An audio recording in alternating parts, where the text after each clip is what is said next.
From the Arizona Daily Star and Tucson.com, this is the Wildcast.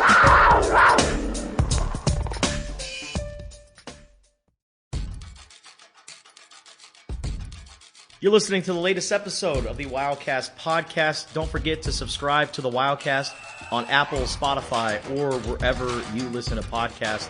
I'm Justin Spears. That's Alec White. That's Michael Lev. And it's the last podcast of the year, guys. And with that being said, we are going to recap everything that happened in 2021. It was a wild year, fellas. Everything? Because there's a lot. We could be here several hours if we were to go through everything. It's going to be like an onion, right? We got to peel back layer by layer. And there's a lot of layers to this onion that was 2021. And we don't have anything else to cover, honestly. Yeah. Nope. Yeah, because Arizona Bowl, unfortunately, was canceled. So this is it for us in 2021. All the basketball games across the land have been postponed.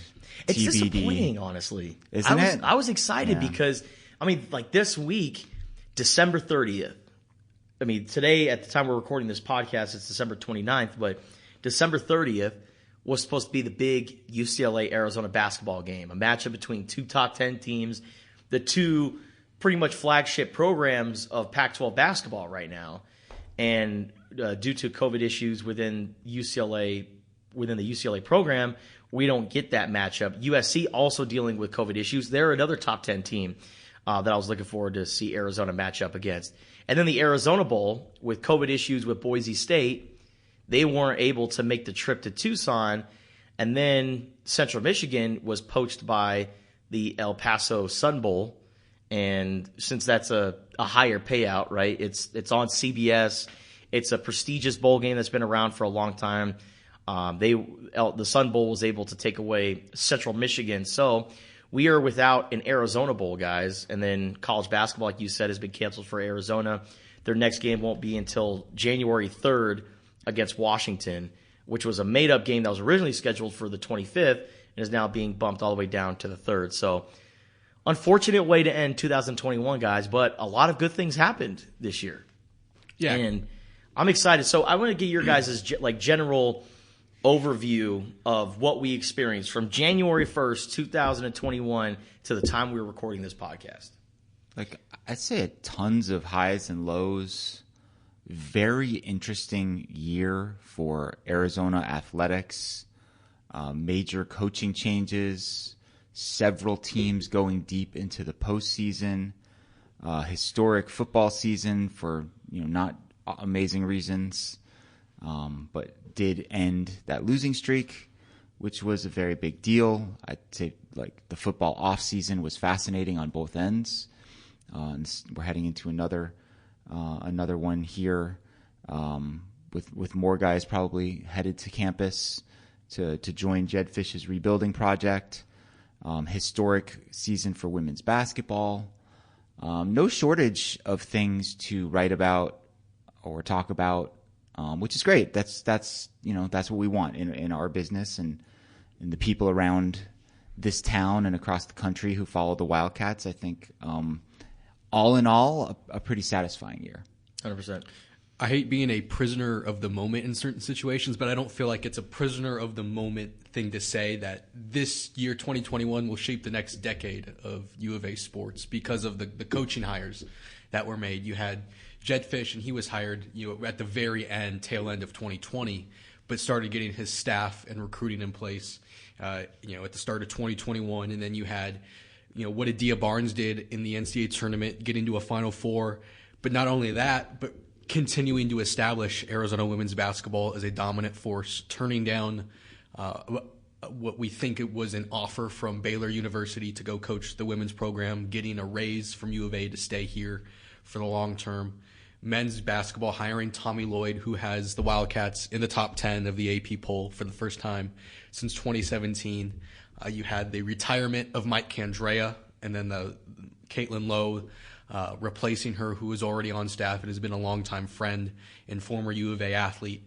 And then you had U of A baseball getting the College World Series, and then Chip Hale replacing Jay Johnson, who left for LSU. You had a new soccer coach come in. So, like, you have all the new cross-country coach. There are lots, so many things that, if done right, like, Arizona can be well-positioned as an athletic department for the next decade. We'll see what happens, but based on what we've seen in 2021, you have to like the direction that a lot of these programs are headed in. It's kind of unique, and I agree with you, Alec. I don't think you're being a prisoner of the moment because, you could even ask our colleague Greg Hansen, who's been covering U of A athletics since the early 80s. He's never seen this much turnover in Arizona athletics. And it's kind of funny that Dave Rubio, the volleyball coach, is now kind of like the veteran on the block. Like he's the old guy on the block now, and he's still like a young guy. Think about Adia Barnes, right? She's been here for now 6 years, 5-6 years now. 6 years, and she's one of the more veteran coaches in the athletic building. It's crazy how much turnover there is in U of A sports in terms of coaches. But I agree with Alec. I think this year is really the foundation of Arizona athletics and how it's going to form over the next few years. But I did mention that there are a lot of layers to 2021. So we did actually ask our listeners and our followers on Twitter at the Wildcaster, what was your favorite sports moment of 2021? Before we get to best U of A sports moment, we have all sorts of different categories. Let's go ahead and start off with top professional sports moments. There were some good ones. So I want to go ahead and get started. I'm an NBA guy, right? I love the NBA. I think the Phoenix Suns going to the NBA Finals this year was an incredible moment because when you think about like professional Arizona sports, the D-backs came in 1998. The Arizona Cardinals, they were also, later on, they were added later in the Phoenix sports realm. Whereas the Phoenix Suns, they've been around the Valley since the 60s, and they were the first professional sports franchise in Phoenix. So Phoenix has always been a basketball town. In the 90s, when they had Charles Barkley and they were squaring off against the Chicago Bulls in the NBA Finals, like Phoenix really came alive. And during the 7 seconds or less Phoenix Suns era with Steve Nash and Amari Stoudemire, they just really gave Arizona sports a shot in the arm. And now here we are in 2021 with Devin Booker as their leader, Monty Williams as their new head coach, and then a former Arizona Wildcat and DeAndre Ayton as their young up-and-coming star to team up with Devin Booker. For them to, I will say this, they had a somewhat easy path to the NBA Finals, right? Every single series that they were in, the star player on the opposing team was injured. But you got to face the team that's in front of you. And they did that. And they took care of business, and they went to the NBA Finals. Unfortunately, they ran into a force in Giannis Antetokounmpo, and Giannis gave him a 50-piece in that final game, and that's what ended the Phoenix Suns season. But for a team that was built, not bought, I'm a Lakers fan. I'm used to bought teams. This Phoenix Suns team was built, they have a foundation, and they added in a Chris Paul, and that seemed to be the missing piece to that puzzle, and they're able to go to the NBA Finals. So to me, even though it pains me to say this as a Lakers fan, seeing the Phoenix Suns go to the NBA Finals was my favorite professional sports moment. Well, and not only that, it was DeAndre Ayton, a former Wildcat, who helped, like you mentioned, pave the way to get there, and he was a revelation in the NBA playoffs. Yeah, right. Like he kind of took over, and everybody rediscovered what. They're like, oh, that's the number one pick. Yeah, what made Ayton, the guy that everybody wanted to be that number one pick, and he had, a moment, right? He had his moment with that dunk against the Clippers. Oh, the valley-oop. The valley-oop, right? Yeah. With, 0.5 seconds left, gets the tip-in dunk and, one of the great plays that'll go down in NBA playoff history.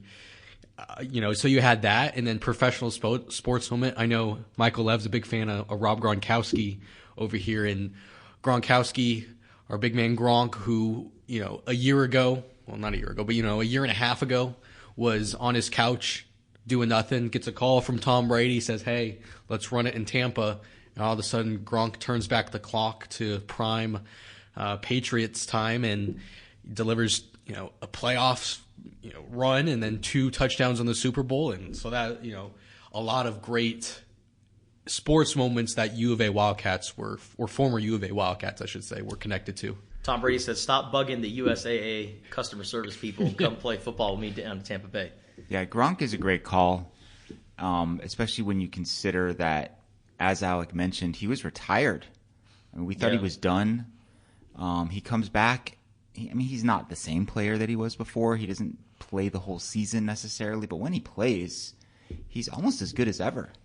He had 6 catches for 67 yards and 2 touchdowns in the Super Bowl, leading receiver for his team.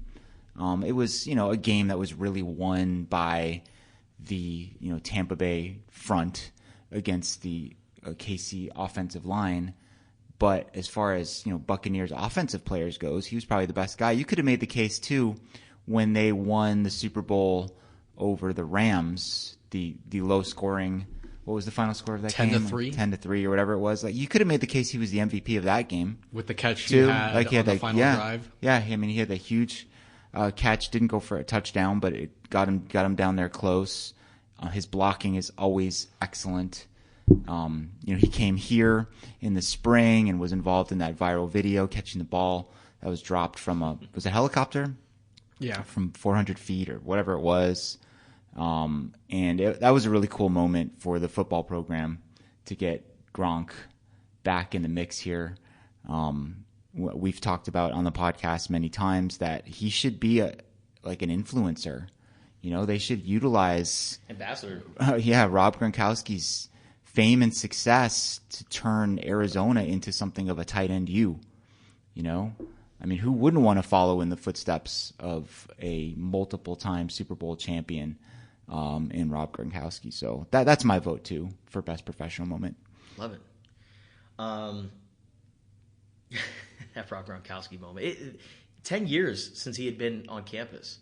And all of a sudden he's back in Tucson at his alma or his old stomping grounds. Do we know if he graduated from the U of A?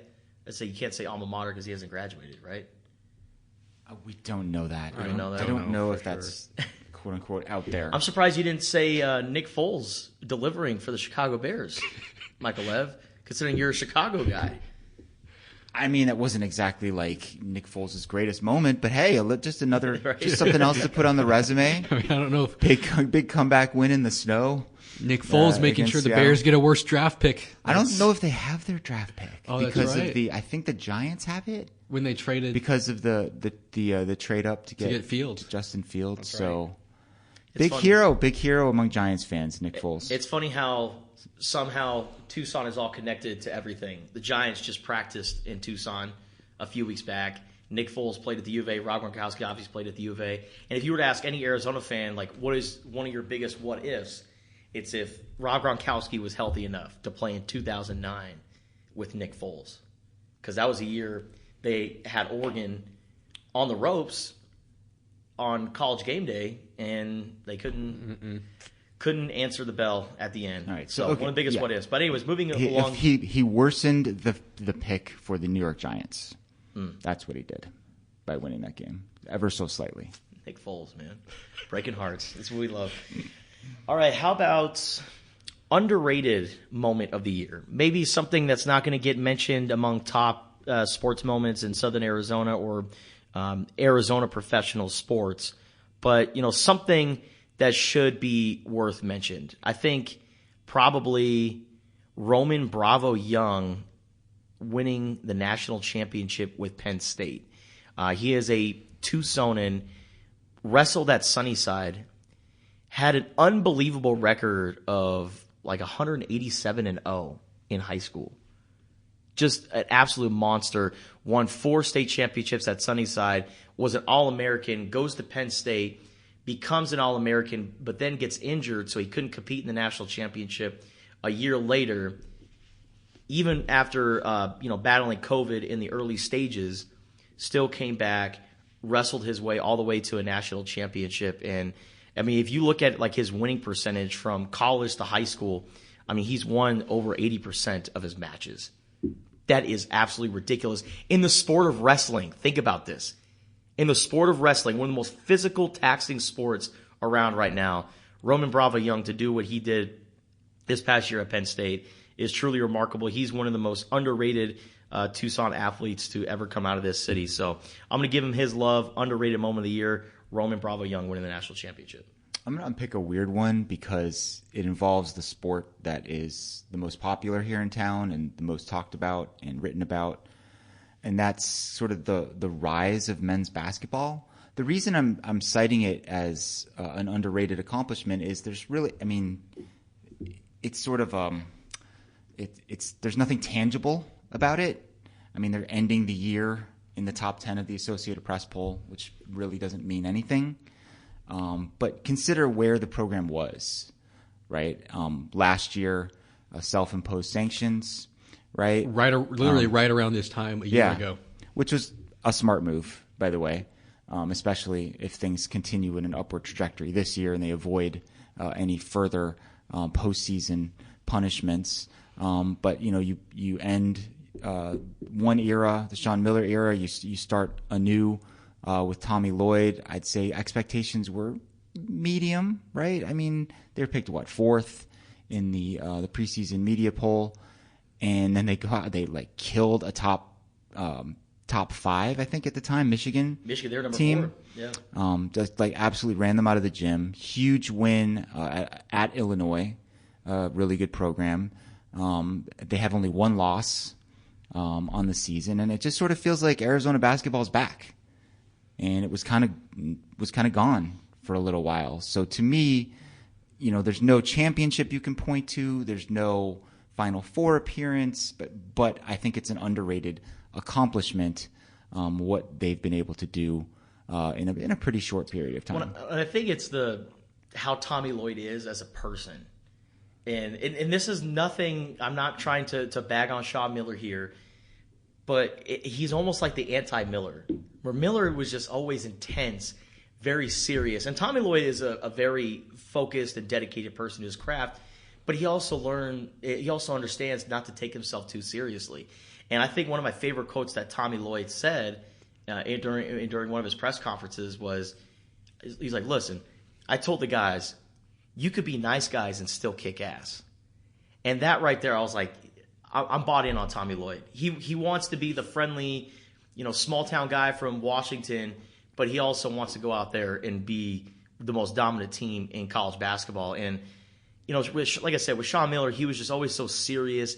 And anytime he came into a press conference room, it was like everyone was on eggshells. You stiffened up a little bit. Yeah, you stiffened up. Like there was just like that tense feeling in the room, where with Tommy Lloyd, I mean, and we haven't seen him after a loss because when they lost, they were on the road. But even in the videos that we saw of him in wherever they just lost, in Knoxville, the Knoxville locker room, he was very optimistic and was like, "Yeah, you know, we took one to the chin, but you know, we're going to bounce back." There's no calling anybody out. The guys genuinely love to play for Tommy Lloyd, and I think it's a good sign for Arizona. Yeah, his personality fits Tucson, the city of Tucson, and what U of A basketball stands for so well, and it helps that they play, you know, a style of basketball reminiscent of the Lute Olson days. 100%. For me, I'm going to go a different direction away from basketball. I'm going to go Nick Gonzalez, Tucson athlete. Top 10 pick in the MLB draft in June, number 7 overall to the Pirates, highest draft pick in Tucson history. Absolutely killed it in his time in single A this year, or high single A, whatever the high class was. And now he's, 6 months after getting drafted by the Pirates, he is their 4th highest prospect in that organization. So, he's a guy that probably will get the call up to the big leagues, if not, this coming baseball season, early of 2023. So, I mean, to see what he's done, he went to Cienega High School, the same high school Justin and I shout out attended. Go Bobcats. U of A did not sadly recruit him. He would have been a home run here, but he went to New Mexico and just dominated out there. New Mexico State or Mexico State. New Mexico State. So great to see him, as a Tucson guy, and he comes back frequently. His family still lives here, and so, for me that was underrated because, to have a Tucson. It's been a while since we've had a local Tucson baseball player rise this quickly, and have a potential to be a star in MLB. I like that, man. And I think he was coming out of high school right when Jay Johnson had just got to the U of A. So it was just a really tough to give him any looks, and he didn't really have any offers. Like New Mexico State was his only legitimate offer, and they even said, "Hey, you got to come here as a preferred walk-on first, and then get a scholarship." Also, to tie in with what you said about baseball, Andre Jackson, speaking of Sienega Bobcats, pitching for the Dodgers, making his major league debut, and then for you, Lev, shout out to your guy Tyler McGill, making his major league debut with the New York Mets as well. And pitched really well. Yeah. Too. He was always a super talented guy. I'm not sure that he took the game as seriously as he needed to when he was here. But he's 6'8", throws in the mid to upper 90s. He's one of those guys, if he ever just kind of figured it out and put it together, you could sort of envision good things for him. And he did. So, yeah. Big props to Tyler, and that's a great call on Gonzalez, Alec. He was drafted, it seems like he was drafted 5 years ago. Yeah, it was just in June. Oh, man. This year was wild. All right, so how about top U of A moments? So you could go the football route, Jedd Fisch getting his first win, ending the losing streak.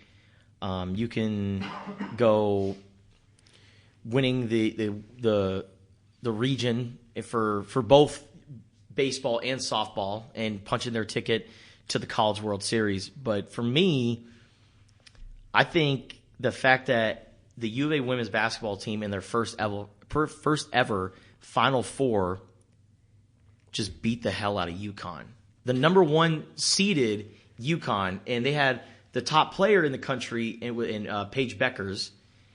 Everyone thought, including myself, Arizona's time's up. They're going to get run out of the gym by UConn. The Cinderella run is over. Coach Gino is going to put on a clinic. Exactly. Coach Gino is going to show that he's one of the top coaches in the country. UConn is going to show that they're the top team in the country, because lately in women's college basketball, there's always been the upper echelon of teams and then everybody else. Yeah, there's 5 or 6 contenders and then, like you said, everybody else. Yeah. It's UConn, South Carolina, Stanford, Baylor. Stanford, Baylor. And then everybody else. And all those teams, if they play you, they're going to beat you by 20 to 30 points.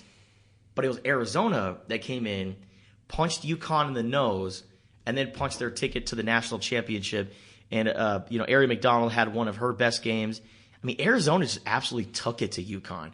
And it was just one of those almost out-of-body effects, or one of those moments where you're always going to remember where you were at that moment, kind of like the 2011 Elite Sweet 16 against Duke. Yep.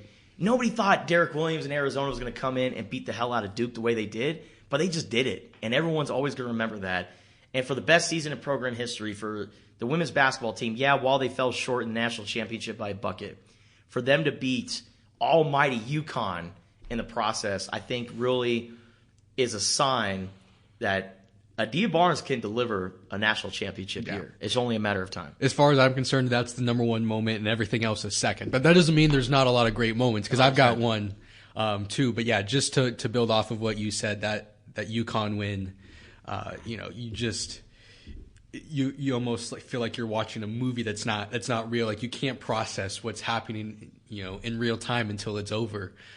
What you didn't feel comfortable that Arizona was going to beat UConn until it was 10 seconds left and Arizona was up 12 or whatever. You felt like the superhero was beating the villain. Yeah. But I mean, Gino's not really a villain. You have the utmost respect for Gino, but he's always been the top guy in the sport as the coach. UConn has always been the gold standard of the sport, and for Arizona to be no, this is our year. I thought it was awesome, man.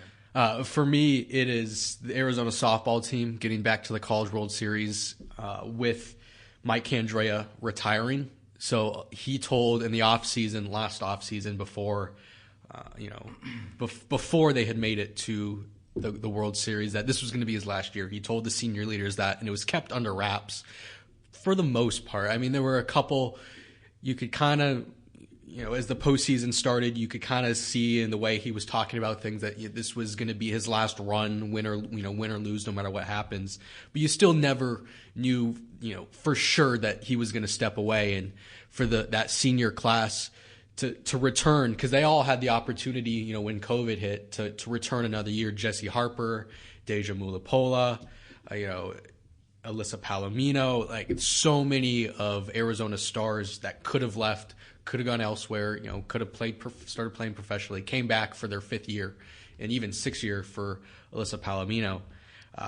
And the way that team came together at the end, because they didn't look during the regular season, they kind of underperformed. The offense wasn't great. They weren't beating the top 10 teams that we thought they could. And they by the hair of their, chin, got one of the last regional, were able to host a regional. They were at number 8, right? They were the number 8, yeah. And then had to go on the road to the super regional, and you're like, they got to go all the way to Arkansas. Who knows what's going to happen? And then they take it to the Razorbacks. Yep. So it was a really great moment to see them send out Candrea that way. Just getting to the College World Series now for them was just a huge accomplishment. And to see all those, that team rally around each other and around Coach Candrea was special. For a singular moment, I am going to cite a loss, and that's the next game, the championship game that the women's basketball team participated in. And the moment is the last shot. I mean, they had a last shot, last possession scenario to win the national championship. The ball is in the hands of maybe the best player, in school history, and she almost made it. They just kind of set it up for her to go one-on-one. I would have loved to have seen maybe a different play to get the ball in Ari McDonald's hands. Maybe she's on the run so she could utilize her speed, or there's a ball screen, but whatever. None of that matters. Bottom line is she had the ball. She had a shot. It almost went in. It was just like that kind of hold your breath moment, like, oh my God, this might actually happen. Unfortunately, it did not. Felt like it took 10 seconds for the ball to leave and go to the rim. Right. So that was kind of the singular moment that I would cite. The other one that I would mention is the baseball team going back to the College World Series, doing it in Tucson. They hosted the Super Regional against Ole Miss. It's always kind of fun to face an SEC team. There's just adds a little certain layer of intrigue and electricity to the whole thing. They split the first 2 games, so it came down to a winner-take-all game 3 on a Sunday evening at High Corbett Field, and Arizona just absolutely beat the snot out of Ole Miss, 16-3, just wiped them out. Huge celebration. So that was really cool. That was a really cool thing to cover and be a part of. It was the second time for me covering a baseball team clinching a spot in the College World Series. The difference this time was that it was here. The first time it was in Starkville when they beat Mississippi State. And then, hey, a couple weeks later, Jay Johnson left to go to LSU, and Arizona baseball ended up having to hit the restart button. But such is college sports. Mm-hmm. That's how it goes. I don't think it doesn't take anything away for me from that Sunday evening at High C. All right, now moving on to by the way, the submissions that we got on Twitter pretty much echoed everything that we just said. It was either College World Series, like somebody posted a picture, Tim Taylor, and I love that name, and his Twitter handle is @Toolman51. Like Tim the Toolman Taylor. I love that. Great show. You can't mention Tim the Toolman Taylor without doing the Toolman grunt. But he posted a picture of him and a buddy of his or a family member, not sure who it is, of them at TD Ameritrade Park. Ron T, also added the hiring of Jed Fish And I see a lot of Adia Barnes gifts and Aaron McDonald gifts. So a lot of people are with us on the women's basketball team being the top U of A sports moment. What about best athletes? Let's start off with best male athlete. This is a hard one, but I'm going to go with a golfer here. I'm going to go with Brad Reeves. So the U of A men's golf team had its best season under head coach Jim Anderson. He's been here now for nearly a decade, and they went to the NCAA tournament, had its highest seed under Jim Anderson. They also won the Pac-12 championship. They also climbed up the college golf rankings to number 1 in the country, and it's been a while since Arizona was ranked number 1 in the college golf rankings. And it was cool, too, because that same week that Arizona was number 1, ASU was number 3.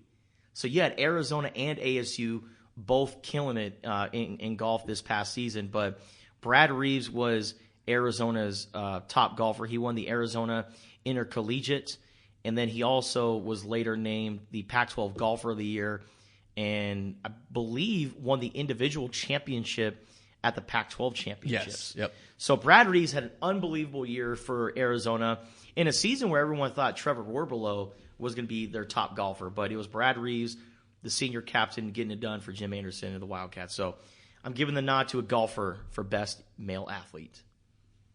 I am going to go with someone in my realm. Daniel Susak. Yes. Great Susie. call. That's right. Baby. That's right. Daniel Susak was the freshman catcher for Arizona in 2021. It is really hard to play catcher. Okay, it's like physically taxing. Maybe one of the most physically taxing jobs in all of sports.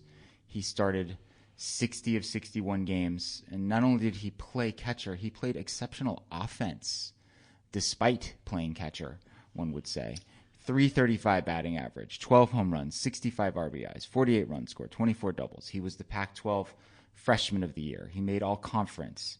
He made the all defensive team. He made every freshman All-America team across the country. He even earned some regular All-America recognition along the way.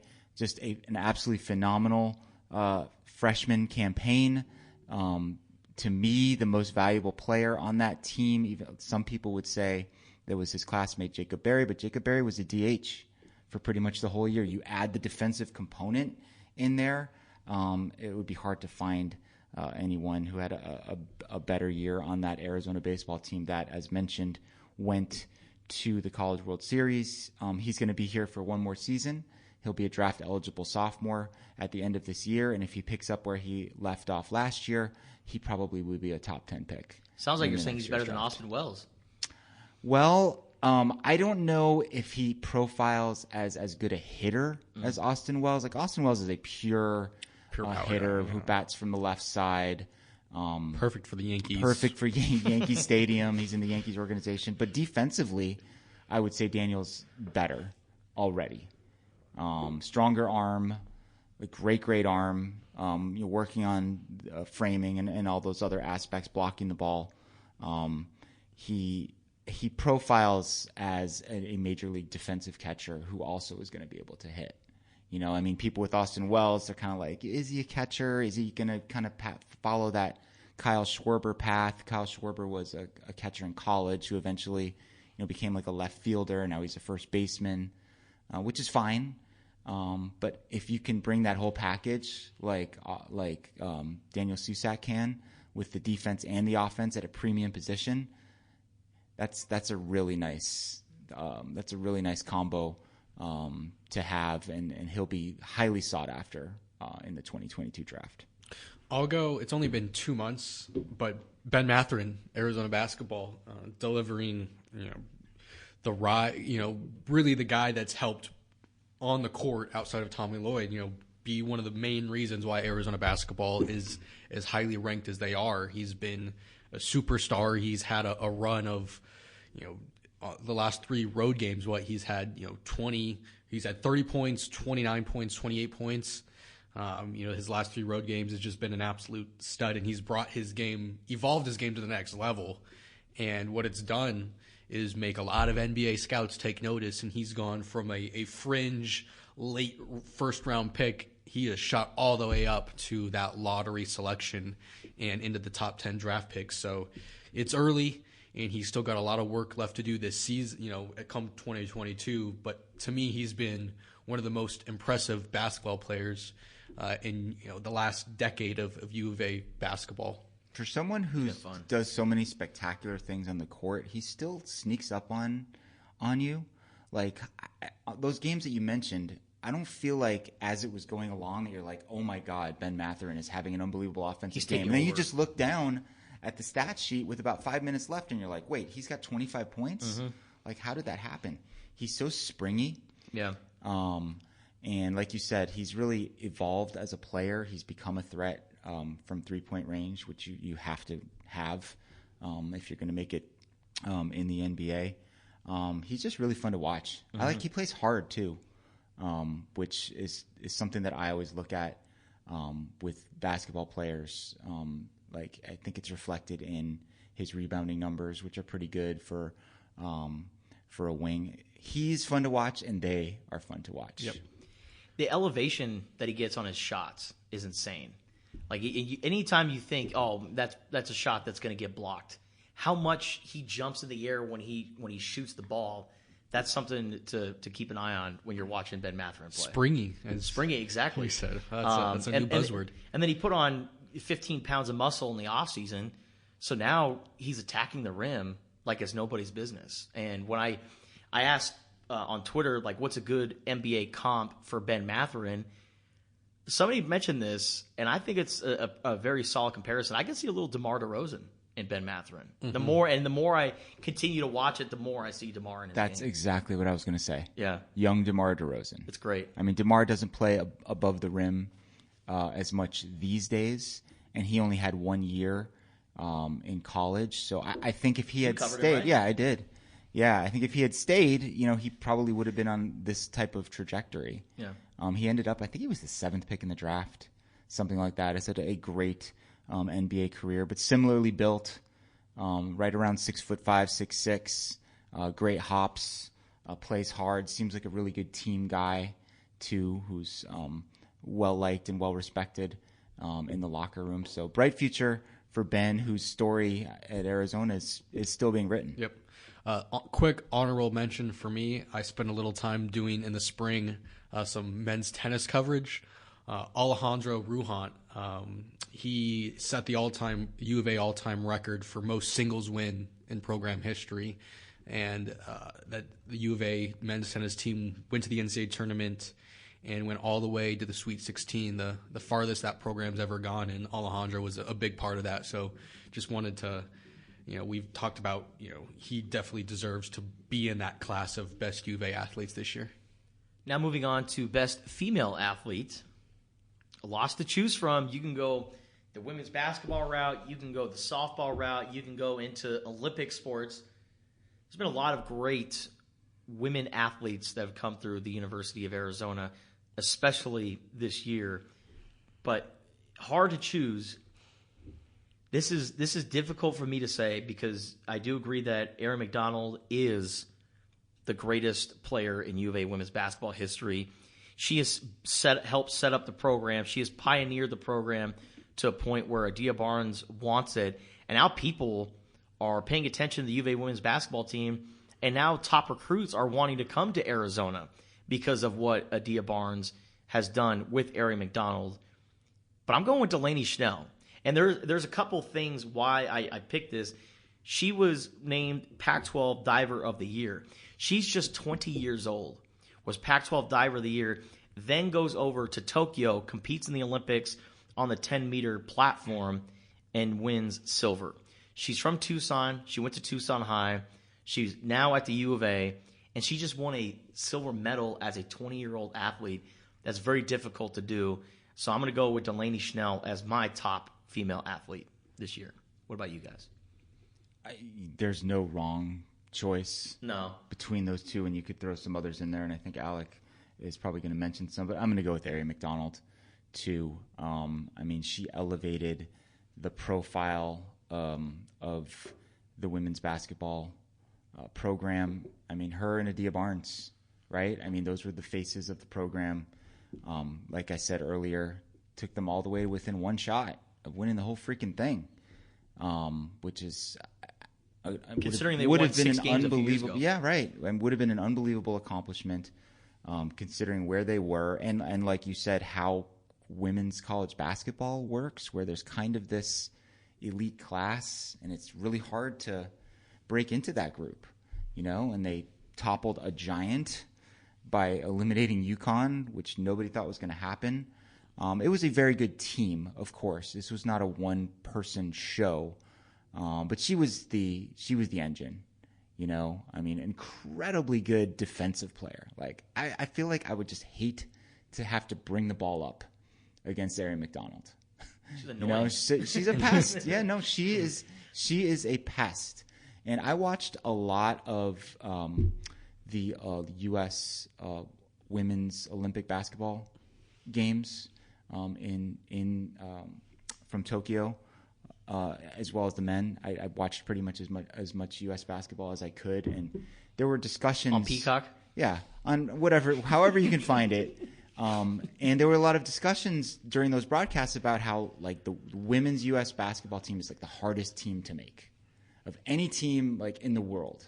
It's like the elite of the elite. And I wonder if someday Ari McDonald's going to be able to make that team. And I think, and the reason that she might be able to is because of what she brings. She brings something different.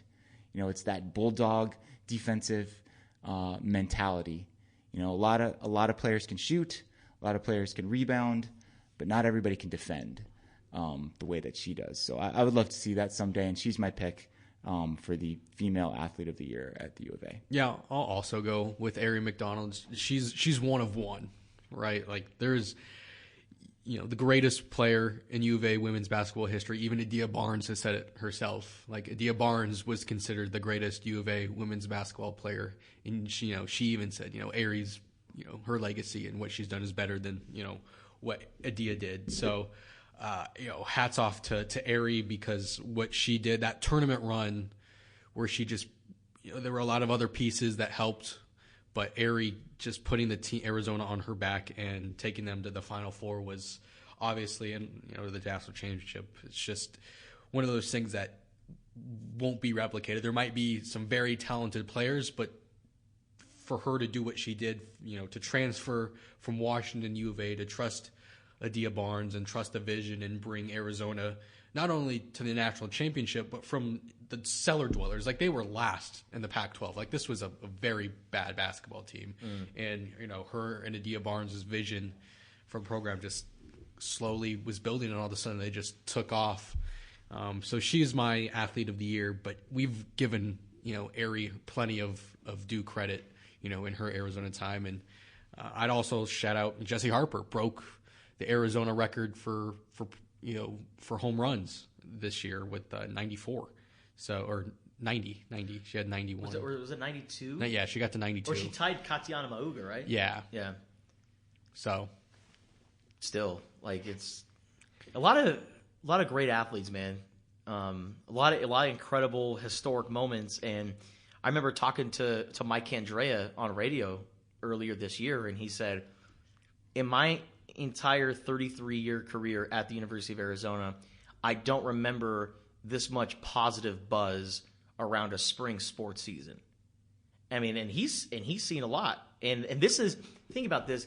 This is without March Madness with the U of A men's basketball team. Mm-hmm. So this is the women's basketball team doing their thing. Both baseball, softball programs, the golf programs. Like Laura Ianella was Pac-12 Coach of the Year. The women's golf team went to the NCAA championships once again. So, I mean, there was just so many good things that have happened this year. And with that being said, what about Coach of the Year? Where you guys going to go? Yeah, it's kind of a no-brainer, yeah, right? Adia Barnes. You have to go with Adia Barnes. Although, I mean, sure, hey, Mike Andrea deserves to be in the discussion for sure, right? Jay Johnson deserves to be in the discussion. Mm-hmm. Those weren't the only Wildcat programs that did great things this year, right? You mentioned tennis. Tennis Clancy Shields had I don't know if it was an unprecedented season, but the best season in a really long time. It is the best season in program history. Yeah. Okay. So I think they all merit mention, honorable mention, but I don't see how you could give it to anyone other than Adia, given where the program was and where the program got to. An incredible accomplishment. And now the women's basketball team, I mean, you could go. I mean, when Adia Barnes first took over the program, you could go to a home game and literally count how many people are in the stands. Now they're drawing, 6,000 to 7,000 every single game? Highest attended program in the Pac-12. Can I call that the most underrated accomplishment of the year? I mean, the attendance at women's basketball, phenomenal. Mm-hmm. And I don't think people really understand or appreciate how big those numbers are that you're citing. They're lifting the curtains up. Yeah, I mean, at McHale Center. That's a big deal. College baseball is really popular here, but the average attendance is about 2,500 or so. You're talking more than double that for women's basketball. Yeah, they've been averaging 6,000 fans. Yeah, over 6,000 fans this year. That is amazing, and it's, I think, in large part because it's a fun product to watch. I think I tweeted this maybe a month or two ago, but like both women's and men's basketball here at Arizona are fun. Again, quick fun stat about Adia Barnes. So I mean, they've played in the year 2021 since March. They've lost two games. They've lost twice since March. The beginning of March, and that was in the Pac-12 tournament to UCLA, and then that was the national championship. 2 losses since March. Wow. Okay, then. Yeah, Adia Barnes. Yeah, you take it away, the coach of the year at the U of A. All right, and it now leads us to best team. And I feel like this is like the U of A women's basketball show because I mean, a number of teams that you could pick, but I mean, hey, like you said, Lev, the women's basketball team was one shot away from doing the unthinkable and winning a national championship. So yeah, and as Alec mentioned, like they haven't lost since either, and that counts as part of 2021, right? The first half or whatever of this season. So yeah, that's they've got to be the pick, right? Yeah. And I mean, there were some other, I would say, miscellaneous moments, but moments that are worth mentioning. Or Alec earlier in the podcast brought up Mike Kendrea's retirement ceremony, which I thought was incredible because you saw the entire line of players that he brought up, and I mean, this is decades of players all came out to Tucson to celebrate their coach. And I also think an incredible moment, and Alec, you and I sat next to each other for this, was the Lute Olson memorial service at McHale. I was kind of disappointed in how many people showed up. I thought it was going to be like a packed McHale Center. But I also think since it was a year after the fact, maybe people were kind of like, I've already paid my respects. I've already honored Lute Olson. I probably shouldn't have to go to this event. Because, I mean, if COVID didn't exist and Lute, died August 2020, right? Yeah, it was in August 2020. They would have had a memorial service at Arizona Stadium, and they would have packed it.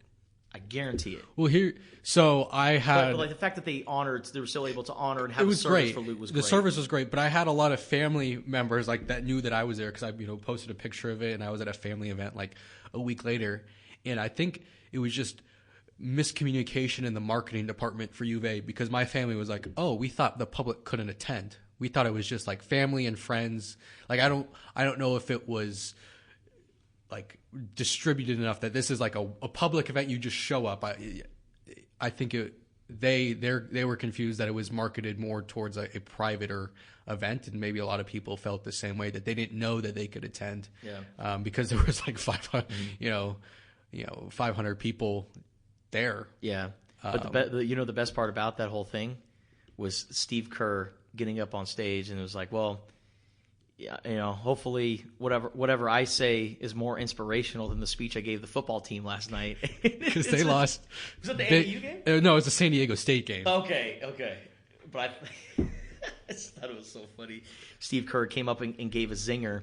And then on top of that, Jim Rosborough, Lute Olson's longtime right-hand man and assistant coach, got a group of grown men start doing defensive drills. Do the side-to-side defensive drills in the middle of McHale Center like it was old times. So the Lute Olson Memorial Service, while it was a very casual, laid-back, mild in terms of attendance, to see Luke Walton and Richard Jefferson and Steve Kerr and Judd Bushler and like all these guys who came back to pay their respects, that was definitely one of my favorite moments of the year. We have barely talked about football. Isn't that crazy? During this, you didn't bring up T-Mac signing and podcast. Yeah, Jeff Fish I understand to a degree because they went 1-11.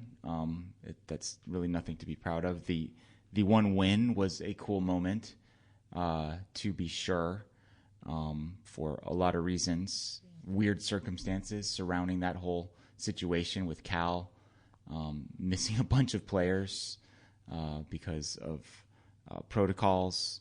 Arizona ended up losing a bunch of players during the game because of injuries. One touchdown was scored the entire afternoon. Late in the fourth quarter, they eked out a 10-3 victory. They almost got burned by a weird officiating situation during that game with that sideline violation, and ended up 30 yards in penalties. And Cal went from its own 2-yard line to the point where you're worried about things a little bit. So that was definitely cool. And then you top off the year, like you said, Justin, with the signing of maybe the most high-profile recruit in school history. It's hard to say back in the day before, 247 Sports and Rivals even existed, who the biggest recruit was to ever come here. But kind of in the modern era, I guess, the online era, Tetsuroa McMillan, right? Probably going to end up as a 5-star when it's all said and done. From both of those big sites. He is a wide receiver from Servite High School in Anaheim, California. 3 of his teammates previously had committed here, including his best friend, quarterback Noah Fafita. It came down to the wire. Oregon coaching change was a huge factor. And we found out on a Saturday morning, technically after the early signing period was already over, is when it became official, and a very, very big deal for U of A football to land him. It elevated their class into the top 25.